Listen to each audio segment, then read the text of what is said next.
Assalamualaikum guys, welcome back. Ini nama dia, keluar mulut singa, masuk mulut naga. Nampaknya lepas satu benda lagi pula yang jadi. Ini sembang pasal individu yang sebelum ni direman dan ditahan atas insiden truk FRU minggu lepas, yang mana kita tahulah driver lori yang dikenali sebagai Muhammad Rudi.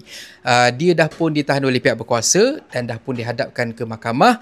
Kena pula ikat jamin RM6,000, tak mampu pula bayar, dan awalnya dia kata yang majikan dia akan bayar ikat jamin dia, tapi tunggu sampai kesudah tak selesai. So terpaksalah dia masuk ke lock up. Tapi macam mana pun, Alhamdulillah, sebab akhirnya bos dia dan jiran sekampung dia dah pun bayar duit ikat jamin sebanyak RM6,000 dan dia pun bebas. Habis cerita. Dia pun balik rumah rasa lega.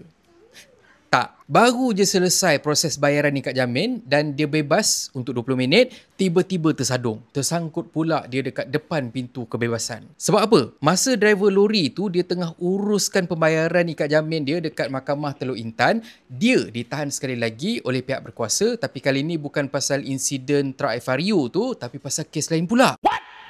Ikutkan Ketua Polis Daerah Bagan Datuk, Superintendent Muhammad Ali, driver lori itu ditahan untuk bantu siasatan kes curi lembu dekat hutan melintang Bagan Datuk April lepas. Penahanan itu susulan laporan diterima pada 14 April lalu dari lelaki tempatan yang kehilangan 2 ekor lembu di kawasan Kampung Sungai Keli, Hutan Melintang. Sus akan dibawa ke Mahkamah Magistrate Teluk Intan esok, iaitu 20 Mei untuk permohonan reman. Kes ni disiasat dekat bawah Seksyen 379. Jadinya kalau kata sebelum ni dia ada 6 rekod lampau, tambah 1 rekod pasal truk FRU tu, lepas tu tambah lagi pula 1 lagi rekod pasal yang lembu ni pula, kiranya sekarang ni dia dah ada 8 rekod termasuk yang lampau punya. Cuma macam mana pun tak apa, kita tunggu dulu update dari pihak berkuasa dan kita belum pasti lagi driver lori ni betul-betul terlibat dekat dalam kes lembu ni.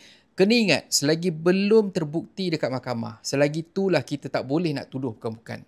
Kita biarkan pihak berkuasa yang siasat dulu. Lagipun cerita dia mungkin membantu siasatan. So bila kata bantu siasatan ni, dia punya makna dia meluas. Kadang-kadang dia mungkin tahu siapa yang terlibatkan benda semua ke, wallahualam kan. Tapi macam mana pun terfikir juga aku, entah apalah jadi kat lembu tu kan.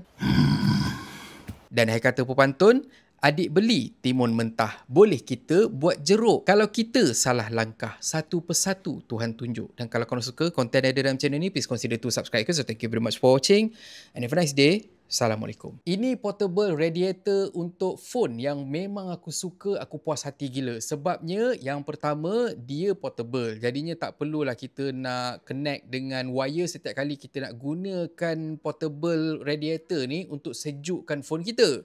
Dan kita boleh ganti dia punya bateri, yang mana let's say lah kalau macam kata kita tengah main game, tengah dalam keadaan critical semua kan, dan kita nak sejukkan kita punya phone, kita tak perlulah macam kata nak kena charge kita punya radiator tu, tapi sebaliknya kita boleh tukar bateri dia sahaja. Dia pun cepat sejuk dan cara nak pakai pun mudah. Kalau kata korang tengok ni, dia punya bentuk pun memang cantik gila. So kalau korang nak beli, korang boleh tengok link dekat tag produk.